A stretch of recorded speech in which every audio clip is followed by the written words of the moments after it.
రేపు జరగబోయే లోక్సభ ఎన్నికల పోలింగ్ కోసం మంచిర్యాల జిల్లా బెల్లంపల్లి రెవెన్యూ అధికారులు అన్ని ఏర్పాట్లు పూర్తి చేశారు.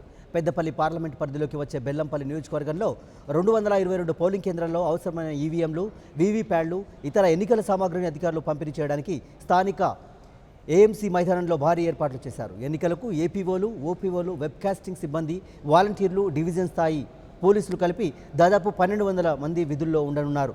నేడు భారీ బందోబస్తు మధ్య సిబ్బందికి ఎన్నికల సామాగ్రి అప్పగించి కేంద్రాలకు తరలించనున్నారు అధికారులు.